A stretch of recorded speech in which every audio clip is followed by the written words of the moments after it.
Hey guys, good morning. Welcome back to my channel Devtalla educational centre, जिसमें आज मैं आपको हिंदी एक्सप्लेनेशन करने वाली हूँ द लबरनम टॉप चैप्टर की, जो एक पोयम है क्लास 11 की। तो आइए स्टार्ट करते हैं। The laburnum top is silent, quite still in the afternoon, yellow September sunlight, a few leaves yellowing, all its sheets fallen।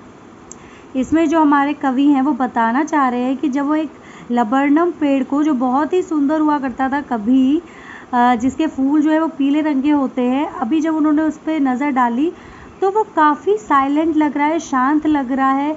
और सितंबर की धूप में, जिसमें बिल्कुल भी बारिश नहीं है और कड़ी धूप है, उसके पहले तो फूल ही पीले थे, बट अब पत्ते भी पीले हो चुके हैं और सारे बीज झड़ चुके हैं। ऐसा लग रहा है जैसे वो धीरे धीरे मर रहा है या खत्म हो रहा है। Till the goldfinch comes with the twinching chirrups, a suddenness, a startlement at a branch, and then slick as a lizard, and alert and abrupt, she enters the thickness, and a machine startups of chitterings, and a tremor of wings and trillings, the whole tree trembles and thrills। अब बता रहे हैं वो तब तक बिल्कुल ऐसा लग रहा था जैसे उसकी जो जान है वो जा रही हो, बिल्कुल उसके अंदर जान ही ना हो। बट जैसे ही गोल्डफिंच बर्ड उसमें उसकी एक शाखा पर उड़ते हुए अचानक आती है, तो उस पेड़ की जो जान है वो वापस आ जाती है। उसको एक उम्मीद की जो किरण है वो उसके अंदर दोबारा जग जाती है, और वो पक्षी उस पर थोड़ी देर आराम से जो है वो बैठता है, और फिर धीरे धीरे जो है कुछ हरकतें करता है। फिर उसकी मोटी सी जो छाल होती है, थिकनेस जो होती है, उसके अंदर वो अचानक घुसने लग जाए। जैसे ही घुसता है अपने घोंसले के अंदर, जहाँ पे उसकी छोटी छोटी और पक्षी हैं, छोटे उसके बच्चे, वो उसकी तरफ जाता है, तो ऐसा लगता है कि कोई मशीन थी उसके जाने के बाद स्टार्ट हो गई है। तो ये मशीन की जो कंपैरिजन है वो कर रहे हैं, जो राइटर है वो करते हैं उनके बच्चों के साथ, वो युवा चिड़ियाओं के साथ जो उसके घोंसले के अंदर हैं। और माँ के आते ही जिस तरह से वो चिल्लाने लगे, ऐसा लगता है पूरा पेड़ हिल रहा हो, थ्रिल कर रहा हो, ट्रैम्बल हो रहा हो, और एक मशीन जो वो चल रही हो, स्टार्ट हो गई हो चलना। It is the engine of her family, क्योंकि उसकी फैमिली के लिए वो एक इंजन यानी कि एक ईंधन की तरह काम कर रही है, एक ऊर्जा की तरह काम कर रही है, जैसे वो उनके लिए आई है।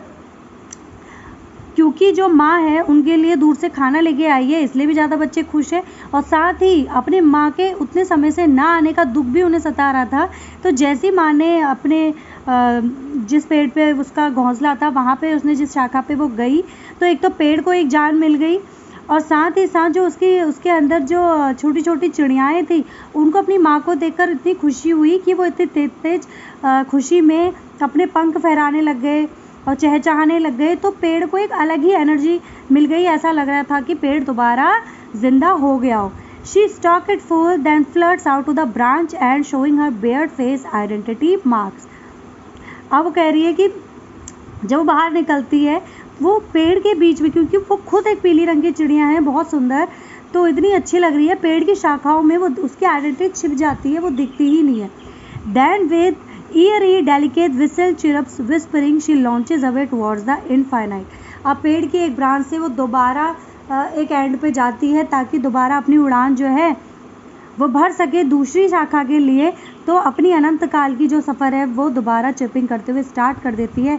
And the laburnum subsides to empty, और एक बार फिर लबरनम पेड़ जो है वो अकेला पड़ चुका है, फिर दोबारा शांत हो गया है, फिर दोबारा मौन हो गया है, और एक बार फिर ऐसा लग रहा है जैसे कि वो मृत हो रहा है, यानी कि मर रहा हो, उसकी जान जा रही हो। यानी कि एक चिड़िया को अपना आश्रय देकर, उनकी छोटी छोटी युवा पक्षियों को अपना आश्रय देकर उस पेड़ को काफ़ी खुशी मिलती है, उस पेड़ को काफ़ी अच्छा लगता है। तो जैसे ही वहाँ से वो चले जाती है, तो उसके मन के अंदर एक दोबारा शांति आ जाती है। तो यही था हमारा चैप्टर द लबरनम टॉप, जो बहुत ही अच्छा चैप्टर है। आई होप आपको ये चैप्टर समझ में आया होगा। अगर आपको ऐसी और चैप्टर्स की हिंदी एक्सप्लेनेशन चाहिए तो मेरे चैनल को सब्सक्राइब ज़रूर कीजिएगा।